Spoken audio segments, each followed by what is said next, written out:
Saskatchewan Premier Scott Moe is fed up with the tariffs on canola oil, and so he's taken it upon himself to go all the way to China to basically try and untangle this mess that the Liberals have gotten him and the rest of Canadians into.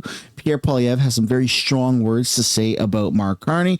Mark Carney is now landing in Poland to try and work out some trade deals and to, I don't even know what the heck he's doing these days. You also have modular homes, or I guess 3D printed homes, on the rise in Canada, which is interesting to say the least. And there's a lot of other small topics to take a look at in this video, and I do hope you stick around for the full thing. And we are going to start off with a cultural shift in Canada, specifically talking about tipping, the tipping culture in Canada.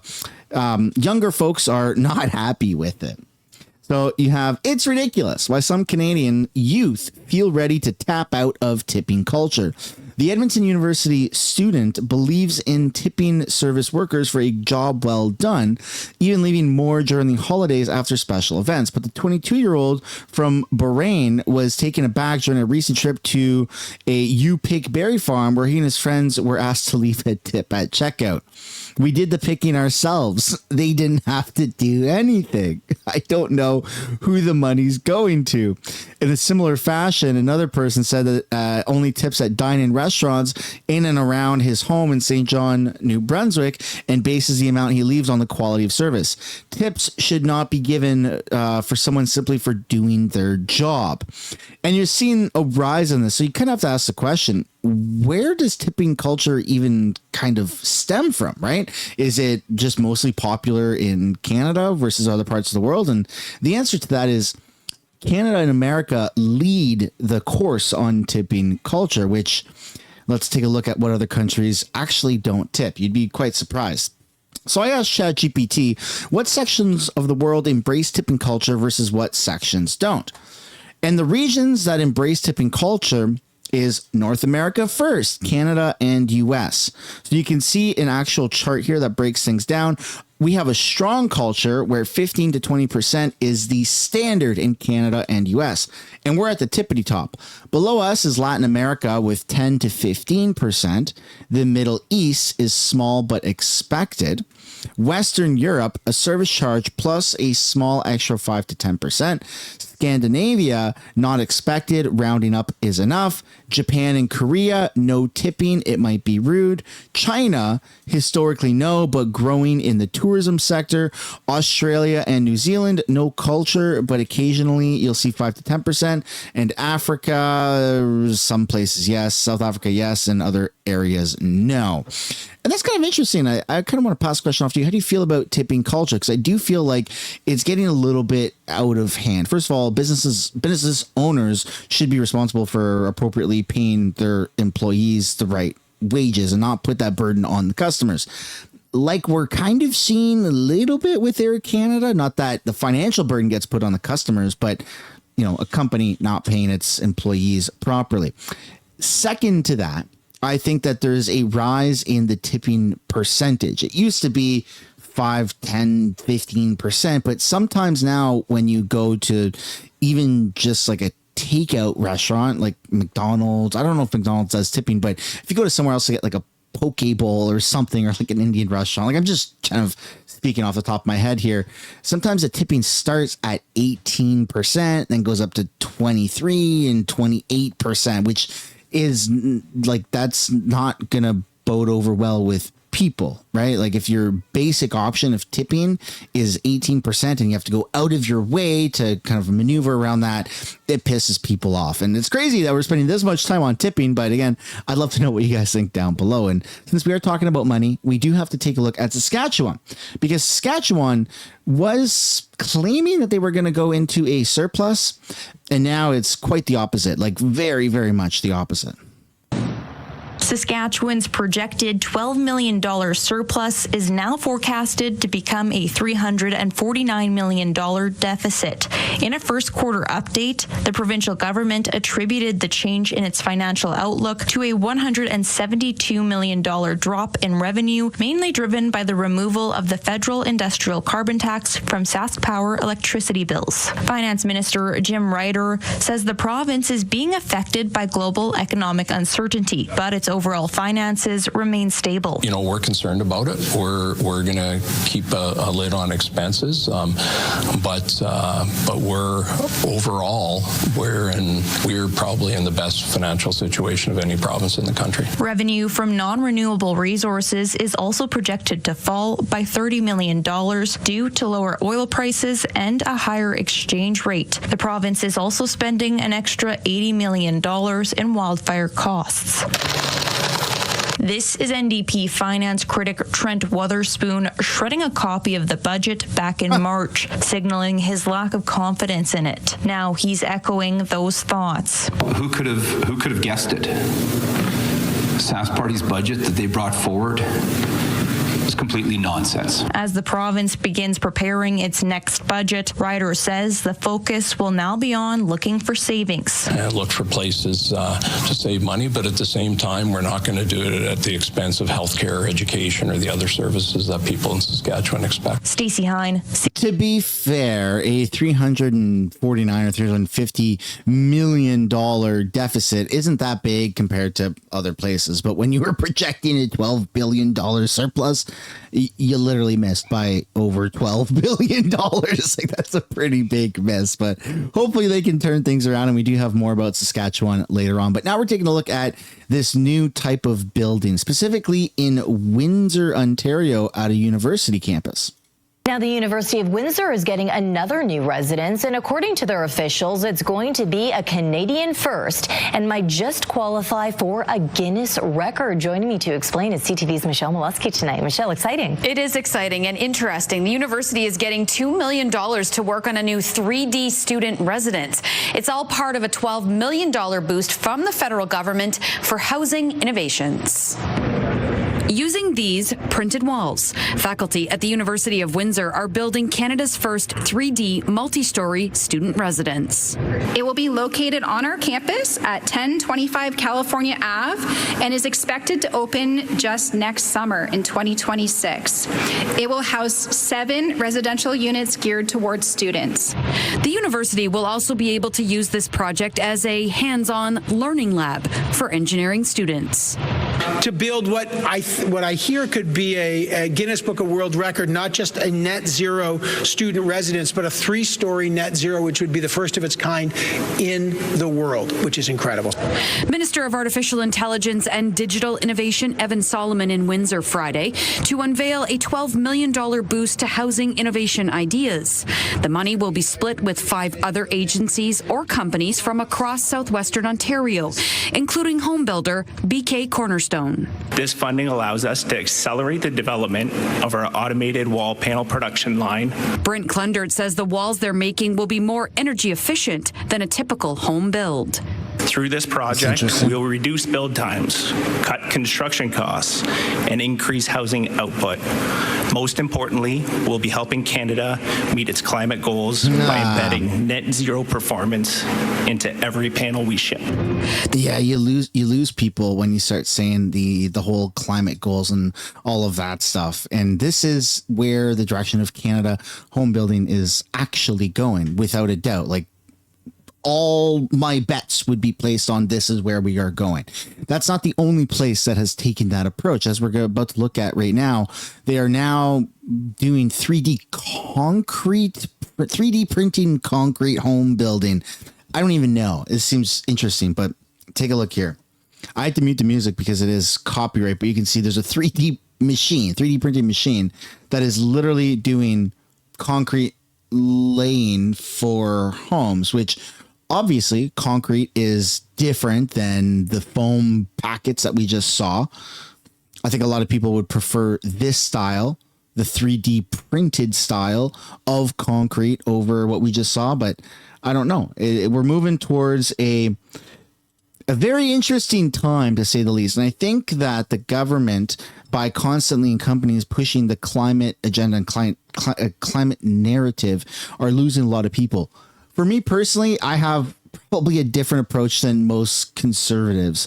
I have most across the board conservative values, but I also lived in a van for about 5 years of my life, and I boondocked, like no RV parks, no paid parking spots or paid so I just like literally was playing cat and mouse with the bylaw for 5 years. I'd park out in the boonies, out in the bush, or oceanfront, lakefront. Like I just kind of moved around a little bit, and I had my entire life powered by solar. I had solar panels on the roof that went into charge controllers, went into an inverter, went into batteries. Started off as AGM gel batteries, and eventually got lithium ion batteries. My fridge, my freezer, my lights, my shower pump, my water pump ran off of 12 volt. Like my entire life was powered. My heater and stuff like that was all powered by solar power. And so my approach to that new age style of power is different. But it's never been under the premise of we got to save the environment. Even my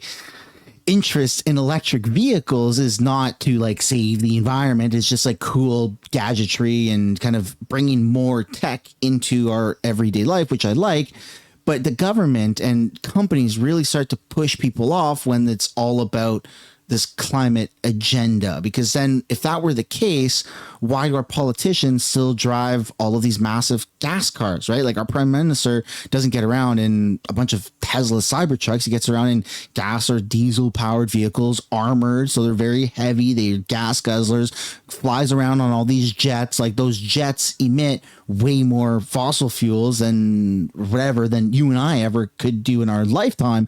And he does it in one trip. So if it really were under this whole like climate guise, there's so many different ways to debunk that, right? It's almost like during COVID where you would see all the politicians get together and they would be like talking, rubbing elbows, haha, laughing. Oh, the cameras are on. Oh, okay, here, let me put my mask on. And today we got to talk about social distancing and the importance. Oh, cameras are off. Okay. How's it going? Let's spit in each other's mouths.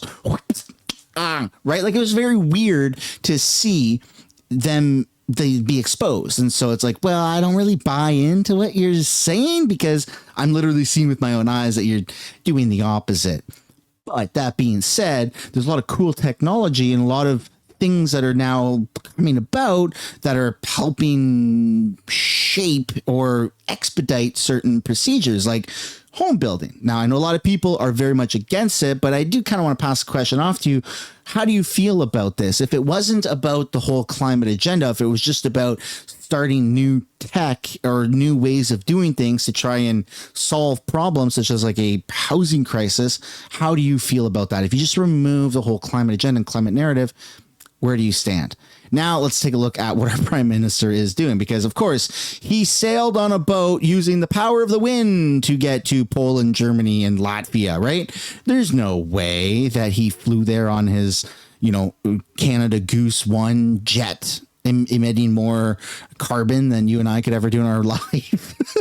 Prime Minister Carney is expected to make defense spending announcements as well as focus on deepening trade ties during the course of his trip to Poland, Germany, Latvia, according to Canadian officials. The officials briefing reporters ahead of Carney's European trip said the defense announcement would not be detailed in terms of specific contracts or companies. Canada has committed to increasing defense spending to reach NATO's 2% of GDP, which is interesting because we now know that it's not 2%, it's 5%. So I don't know where we're going to be getting all this extra money from, but I guess they could just print more. What's the harm in that, right? He says facetiously. Our relationships in Europe are essentially important in a context where our shared values are increasingly being challenged, said one official. Because we know that Carney prefers European ties than to American, right? Canada is the most European of non-European countries, he said not too long ago.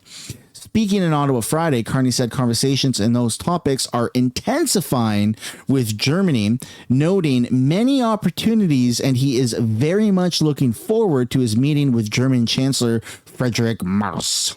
Canada has a good partnership with Germany. It's been built up over the years, but it can be much, much better. And I'm confident that with this chancellor and the focus of our government, that it will. And so seems like we are very much against our will, doubling down on European ties for trade and so on and so forth. And I would like, again, to pass the question off to you guys. How do you feel about that? Do you rather us focus more on our ties with European countries or American? If it were up to me, for my opinion, I think we should be focusing more on America, but I have a bit of a bias in that case where I've worked with, American military, and I like America. I like what they're about. And if I've learned anything in my time, even though it's only 31 years, it's that you should never bet against the American economy. And so we're just going to have to wait and see how this does play out. But now we got to take a look here at Quebec, because Quebec, I think, if I'm not mistaken, went through this phase of taking American liquor off of the shelves because America bad, Trump bad, and Elon Musk bad, and Republicans bad. And now they're left with a bunch of expiring alcohol.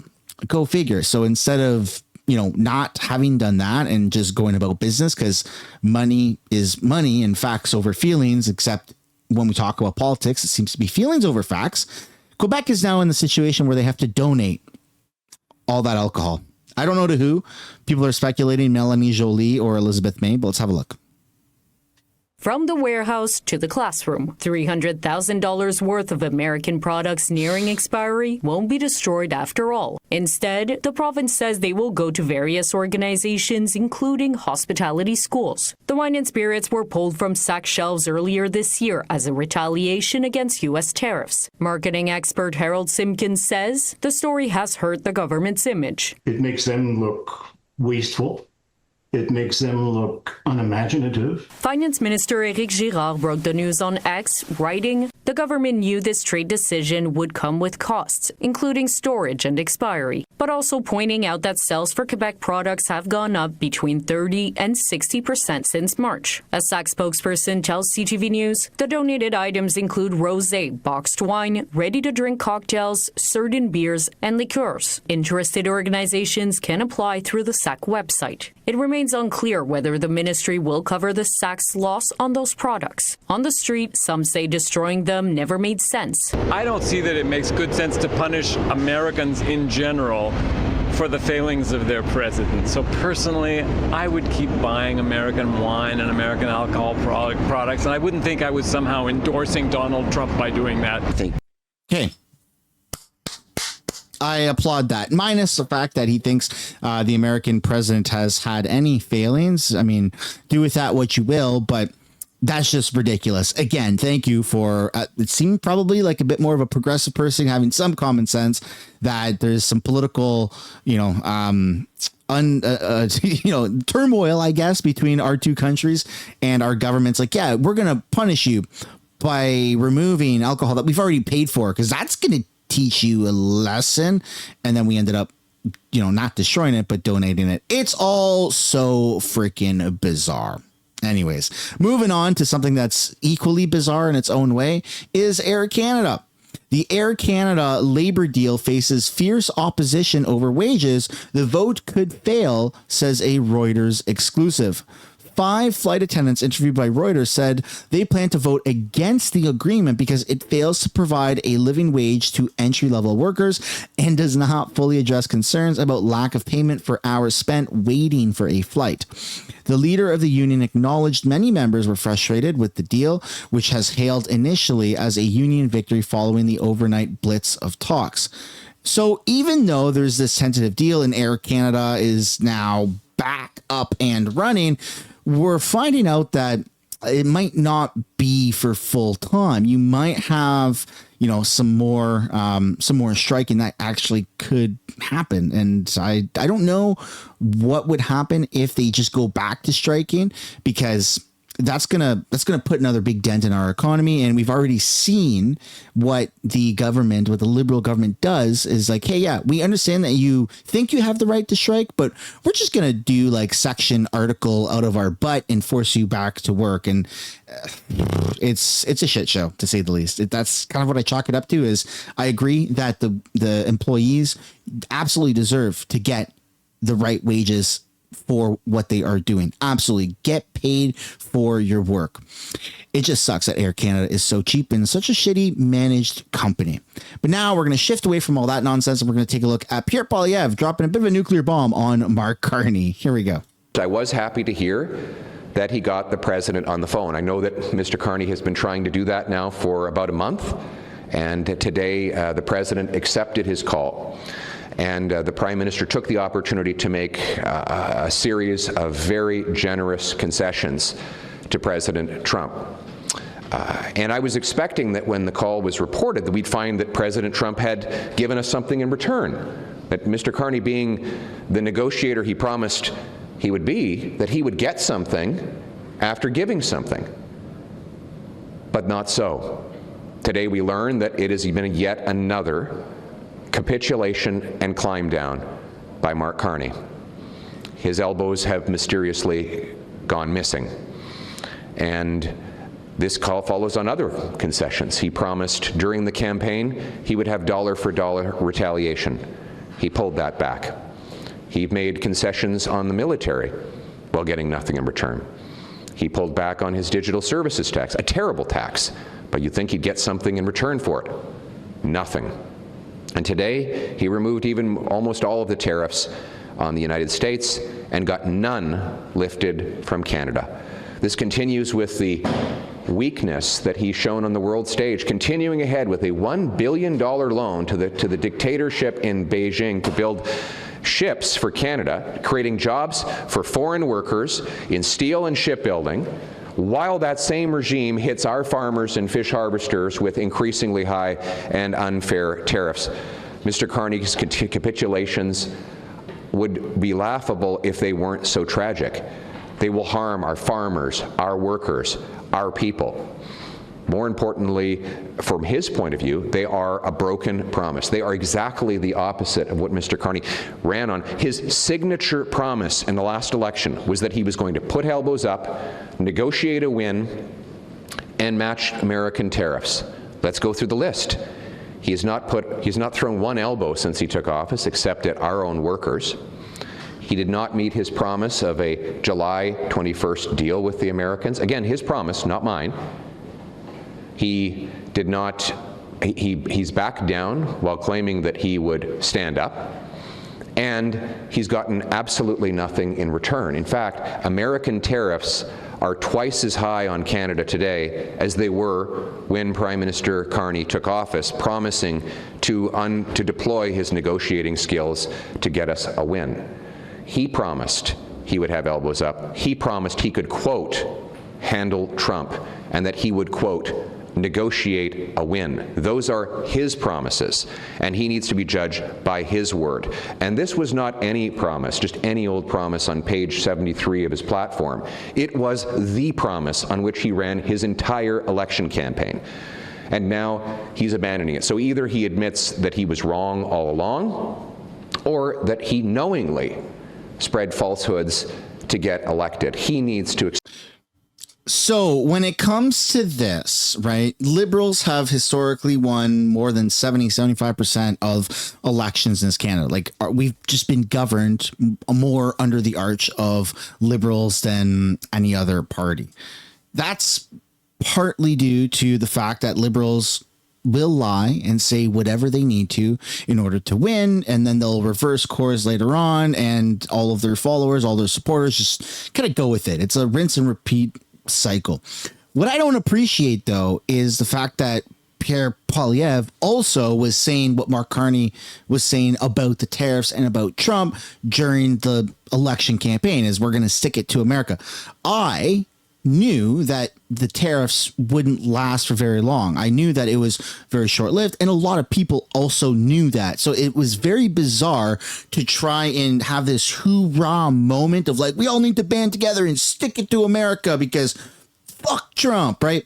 When we knew that that wouldn't last more than 6 months, and it didn't. So my question to politicians is, why did everybody feel like they had to lie in that election? Because if the shoe was on the other foot, and if it wasn't the Liberals who won, but it was rather the Conservatives, would Pierre Poilievre and the Conservatives be doubling and tripling down on the tariffs and still try to stick it to America? Because if that's the case, that would only be hurting you and I even more. And even though Mark Carney is doing what's best for Canada right now, he also put us in this mess to begin with. And so did Justin Trudeau by putting on those counter tariffs in the first place. So it's kind of under the analogy of we're all on a boat and somebody basically takes a shotgun and puts a hole in the bottom of the boat and then looks around and says, well, I don't know what happened, but hey, let me grab a pail and try to get the water out of the boat so that we don't sink. And then gets or tries to get praise at the end of it for being the hero that saved us when they're the reason why the boat was sinking anyways. That's the best analogy I can come up with on the spot. And I do want to pass the question off to you. How do you feel about this? I know sometimes in my videos when Pierre talks, I add more criticism, increasingly more criticism towards Pierre and the Conservatives, but that's just kind of how I see it. It's nothing against Pierre as a person. I think that he's doing a good job of getting a lot of attention, and I did vote for him. I did want his platform to win, but at the same time, everyone is talking about the fact that, where's your elbows? Elbows up. Why aren't your elbows still up? You lied. Okay, yes, he did lie. We all knew he was lying. We all knew that Mark Carney was lying. But right now, we're in a better position because our counter tariffs are removed, and it's something that a lot of us have been advocating for anyways. And so moving forward, do you think that he's going to continue to lie, or do you think that Mark Carney is actually going to be able to get a good deal? Personally, I think that once a Liberal, always a Liberal, you're going to see more lies from Mark Carney and more lies from the Liberals to try and convince the general public that what they are doing is the right thing, when in fact they are just lying to try and get more hype and more support, more funding. And we're just going to be in this perpetual cycle of going bankrupt, being broke, and never actually getting anything productive done. That's where I lie, but I'm starting to be a little bit more black-pilled. That could be good, that could be bad. I don't know, but I'd like to pass the question off to you guys. What do you think about all this? That's where we end the video. Hope you enjoyed it. If you did, it'd be super awesome for you guys to hit the like button and subscribe. It'd mean a lot. Bye for now.